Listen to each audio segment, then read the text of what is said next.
கர்த்தருக்கு பிரியமானவர்களே, கர்த்தர் இன்றைக்கு உங்களோட பேசவிருக்கும் வார்த்தையை கேட்கலாமா? நியாயாதிபதிகள் 14ஆம் அதிகாரம் 5ஆம் வசனமும் 6ஆம் வசனமும். கெர்ச்சிக்கிற பாலசிங்கம் ஒன்று அவனுக்கு எதிராக வந்தது. அப்பொழுது கர்த்தருடைய ஆவி அவன் மேல் பலமாய் இறங்கினதினால் அவன் தன் கையில் ஒன்றும் இல்லாதிருந்தும் அதை ஒரு ஆட்டுக்குட்டியை கிழித்து போடுகிறது போல கிழித்து போட்டான். தேவஜனமே, அன்றைக்கு சிம்சோன் கடந்து வந்து கொண்டிருந்த பாதையில் ஒரு பால சிங்கம் ஒன்று புறப்பட்டு வந்தது. அது கெர்ச்சித்து கொண்டு வந்தது. அப்படி கெர்ச்சித்து கொண்டிருந்த அந்த சிங்கத்தை அவன் எளிதாய் கிழித்து போட்டான் என்று வேதம் சொல்லுகிறது. ஒரு ஆட்டுக்குட்டியை எப்படியாய் அடித்து போட முடியுமோ அவ்வளவு எளிதாய் அதை கிழித்து போட்டானான். ஆனால் அது எப்பொழுது நடந்தது தெரியுமா? கர்த்தருடைய ஆவி அவன் மேல் பலமாய் இறங்கினதினால் அவன் கையில் ஒன்றும் இல்லை, ஆயுதம் இல்லை.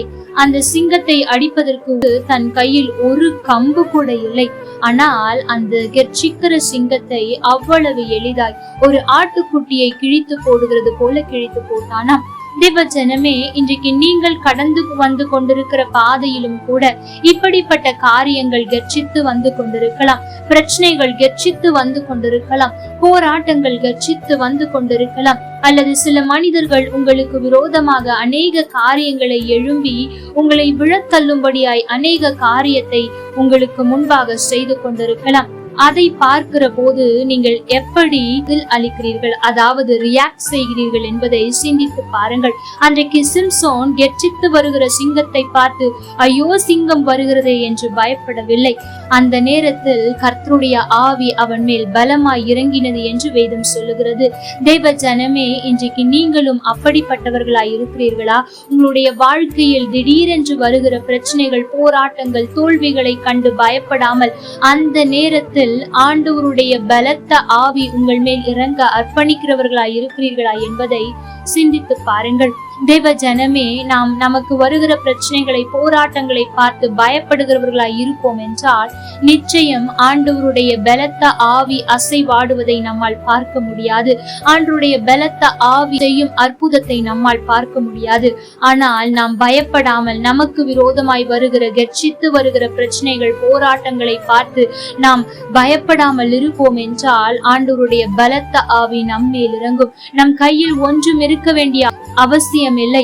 அன்றைக்கு சிம்சோன் கையில் ஒன்றுமே இல்லை. ஒருவேளை இன்றைக்கு நீங்கள் உங்களுக்கு விரோதமாய் எதிர்த்து வருகிற கெர்ச்சிக்கிற சிங்கத்தை போல பிசாசு எவனை விழுங்கலாமோ என்று கெர்ச்சித்து உங்களை நோக்கி வந்து கொண்டிருக்கலாம். அதை பார்த்து பயப்படாமல் இருப்பீர்கள் என்றால் தானாகவே ஆண்டவருடைய பலத்த ஆவி உங்கள் மேல் இறங்கும். அப்படி அவருடைய பலத்த ஆவி உங்கள் மேல் இறங்கினால் உங்கள் கையில் எதுவும் இருக்க வேண்டிய அவசியம் அல்ல. உங்களுக்கு துணையாக யாரும் இல்லை என்றாலும், உங்களுடைய பட்சத்தில் எவரும் இல்லை என்றாலும், நீங்கள் எதிர்த்து போராடுவதற்கு உங்களிடத்தில் பலன் இல்லை என்றாலும் ஆண்டவருடைய ஆவி உங்கள் மேல் பலமாய் இயங்கும் போது அது எப்பேற்பட்ட பிரச்சனையாயிருந்தாலும், எப்பேற்பட்ட போராட்டமாயிருந்தாலும், எப்பேற்பட்ட மனிதர்களின் போராட்டங்களாயிருந்தாலும் அவை ஒன்றும் இல்லாமல் போவதை நீங்கள் நிச்சயமாய் பார்ப்பீர்கள். தேவ ஜனமே, ஒன்றை புரிந்து கொள்ளுங்கள். நீங்கள் இப்படிப்பட்ட சூழ்நிலையின் வழியாய் கடந்து வருகிறீர்கள் என்றால் ஆண்டவருடைய பலத்த ஆவியின் வல்லமையை பார்க்கிற நேரத்திற்கு நீங்கள் வந்திருக்கிறீர்கள். ஆகவே உங்களுடைய பிரச்சனைகள், போராட்டங்களை பார்த்து சோர்ந்து போகாதிருங்கள்.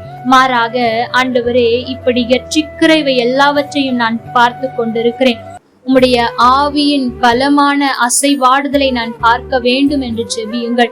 ஆண்டவருடைய பலத்த அபிஷேகம் உங்களை நிரப்பும். உங்களுடைய பிரச்சனைகள், போராட்டங்களின் மத்தியில் நீங்கள் ஜெயம் எடுப்பதை பார்ப்பீர்கள். கர்த்தர் தாமே உங்களோடு கூட இருந்து உங்களை ஆசீர்வதிப்பாராக. ஆமென்.